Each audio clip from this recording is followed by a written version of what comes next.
नमस्कार विद्यार्थी मित्रांनो, मी प्राध्यापक विनोद मुळे, श्री साईबाबा लोकप्रबोधन कला महाविद्यालय वडनेर, तालुका हिंगणघाट, जिल्हा वर्धा.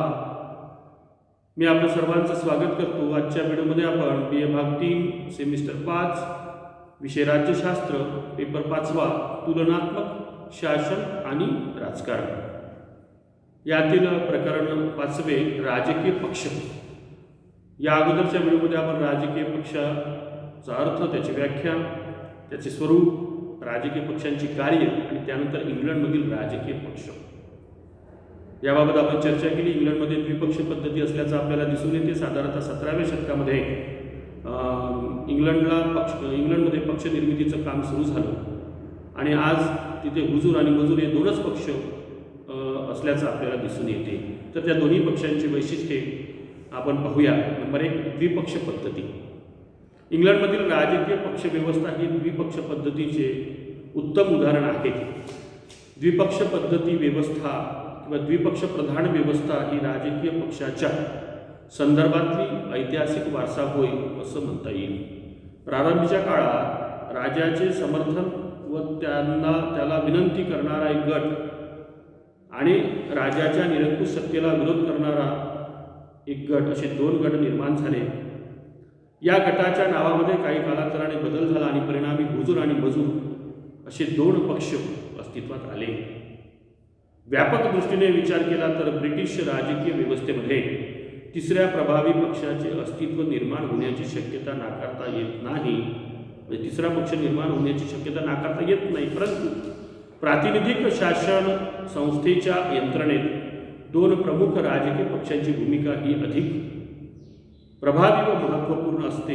हे महत्त्वपूर्ण तत्त्व ब्रिटिश राजकीय पक्ष पद्धतीने स्पष्ट केले. 17व्या शतकापासूनच इंग्लंडमध्ये दोन राजकीय पक्षांचे सत्ता प्राप्तीचे द्वंद्वयुद्ध सुरू आहेत. ही ऐतिहासिक वस्तुस्थिती वर उल्लेखित विधानांचे महत्त्व स्पष्ट करते आणि म्हणून इंग्लंडमध्ये द्विपक्ष पद्धती असल्याचं तिसऱ्या पक्षाची आपल्याला शक्यता नाकारता येत नाही. परंतु खऱ्या अर्थानं दोन राजकीय पक्षांमध्येच खऱ्या अर्थानं सत्ता प्राप्तीचे युद्ध सुरू असते आणि त्यामुळे तिसरा पक्ष हा पर्याय जरी असला तरी त्याचं फारसं महत्त्व नाही आहे. त्यानंतर नंबर 2, ब्रिटिश राजकीय पक्षांची नावे व त्यांची भूमिका. हुजूर आणि मजूर हे दोन पक्ष असल्याचं आपल्याला दिसून येते. राजकीय पक्षांच्याच नावावरून आपल्याला त्यांच्या भूमिकेसंबंधी स्वरूपाची कल्पना येत नाही. कन्झर्वेटिव्ह म्हणजे हुजूर पक्ष, सर्व प्रकारच्या परिवर्तनाला विरोध नाही. दुसऱ्या शब्दात परंपरागत राजकीय संस्था टिकवून ठेवणे, त्यात कोणताही बदल होऊ न देणे अशी हुजूर पक्षाची भूमिका नाही. अनेक सामाजिक सुधारणा घडवून आणण्यासाठी हुजूर पक्षाने पुढाकार घेतला, तसेच इंग्लंडच्या राजकीय इतिहासावरून स्पष्ट होते. त्याचप्रमाणे लिबरल म्हणजे उदारमतवादी म्हणजे मजूर पक्षाने आमूलाग्र राजकीय परिवर्तन घडवून आणण्याची भूमिका स्वीकारलेली नाही. लिबरल जो पक्ष आहे, मजूर जो पक्ष आहे, त्याने आमूलाग्र बदल घडवून आणण्याचा प्रयत्न केला नाही. हेराल्ड विल्सन यांच्या नेतृत्वाखाली मजूर पक्षाच्या मंत्रिमंडळाने मांडलेल्या लॉर्ड सभागृहाच्या सुधारणेच्या प्रस्तावाला त्याच पक्षातील निर्वाचित प्रतिनिधींनी जोरदार विरोध केला आणि म्हणून इंग्लंडमधील प्रमुख राजकीय पक्षांच्या नावावरून त्यांच्या भूमिकेसंबंधी कोणताही अंदाज करता येत नाही. म्हणजे हुजूर पक्षाने कोणत्याही परिवर्तनाला विरोध केला नाही, कोणत्याही संस्थेमध्ये बदल करायचा नाही अशी या पक्षाची भूमिका नाही. तर अनेक राजकीय सुधारणा घडवून आणण्यासाठी हुजूर पक्ष हा पुढाकार घेतो आहे. तर दुसरीकडे मजूर नावाचा पक्ष आहे, त्यामध्ये फारसा बदल करायचा नाही अशी त्या पक्षाची म्हणजे मजूर पक्षाची भूमिका असल्याचं आपल्याला दिसून येते.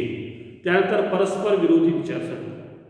हुजूर आणि मजूर या दोन प्रमुख पक्षांमध्ये फरक लक्षात घेण्यासाठी त्या पक्षांनी मान्य केलेल्या विचार प्रणालीचा आधार आपल्याला घ्यावा लागतो. हुजूर आणि मजूर पक्षाची विचार प्रणाली परस्पर भिन्न आहेत. हुजूर पक्षाचा शास्त्रीय समाजवादावर विश्वास नाही. हुजूर पक्षाचा शास्त्रीय समाजवादावर विश्वास नाही. आर्थिक वस्तूंच्या उत्पादन व वितरण साधनावरील नियंत्रणाच्या संदर्भात काय म्हटलं या ठिकाणी, आर्थिक वस्तूंच्या उत्पादन व वितरण साधनांवरील नियंत्रणांच्या संदर्भात व्यापारी उद्योग यासारख्या धनिकांच्या हितसंबंधांचे रक्षण करावे अशी हुजूर पक्षाची भूमिका आहे, विचारसरणी आहे. काय आर्थिक वस्तूच्या उत्पादन व वितरण व्यवस्थेवरील साधनांवरील नियंत्रणावर व्यापारी उद्योगपती आणि धनिकांच्या हितसंबंधांचे म्हणजे खऱ्या अर्थानं हुजूर पक्ष हा धनिकांचं, व्यापारी वर्गांचं, श्रीमंतांचं समर्थन करणारी विचारधारा त्या पक्षाची आहे असं आपल्याला म्हणावं लागेल. थोडक्यात हुजूर पक्ष खुल्या भांडवलशाही अर्थव्यवस्थेचा पुरस्कार करतो. याउलट मजूर पक्षाने कामगार व मजुरांच्या हिताचे संरक्षण करण्याला प्राधान्य दिले आहे. महत्त्वपूर्ण राजकीय पक्षांवर दोन्ही पक्षामध्ये तात्विक मतभेद आहेत. राजकीय प्रश्नावर तात्विक अथवा वैचारिक मतभेद हाच ब्रिटिश राजकीय पक्ष व्यवस्थेचा मूलभूत आधार असल्याचा आपल्याला दिसून येते. त्यानंतर नंबर 4, राजकीय प्रश्नांवर मैत्रित्य. हुजूर आणि मजूर पक्षाचे अनेक राजकीय प्रश्न व समस्या याबाबत भेद आहे. दोन्ही पक्षांचे राजकीय प्रश्नांबाबत, समस्यांबाबत मतभेद आहेत. तथापि शासन व्यवस्थेची मूलभूत चौकट, नागरिकांचे मूलभूत अधिकार, राष्ट्र कुटुंबीय देशाची संघटना यासारख्या अनेक राष्ट्रीय व आंतरराष्ट्रीय प्रश्नांवर त्यांच्यामध्ये मैत्रित्य आहे. इंग्लंडमध्ये कोणताही राजकीय पक्ष सत्तेवर असला तरी तो पक्ष राष्ट्रीय हिताशी निगडित प्रश्नांवर टोकाची भूमिका घेत नाही. म्हणजे इंग्लंडमध्ये कोणताही राजकीय पक्ष सत्तेवर असला तरी तो पक्ष राष्ट्रीय हिताशी निगडित म्हणजे राष्ट्रीय हिताच्या निगडित कुठलाही प्रश्न असला तर त्यावर ते टोकाची भूमिका घेत नाही. उदाहरणार्थ मजूर पक्ष सत्तेवर आला असताना देखील गतकाळात साम्राज्यवादातून उदयास आलेले राष्ट्रकुटुंबीय देशाचे संघटन नष्ट झाले नाही. महायुद्धाच्या काळात दोन्ही प्रमुख राजकीय पक्षांनी राजकीय मतभेद बाजूला ठेवून राष्ट्रीय सरकारची स्थापना केली होती. या उदाहरणावरून इंग्लंडमधील राजकीय पक्षांमध्ये तात्विक स्वरूपाच्या राजकीय मतभेदाप्रमाणे राजकीय प्रश्नाबाबत देखील मैत्रित्य देखील आहे हे आपल्याला स्पष्ट होते.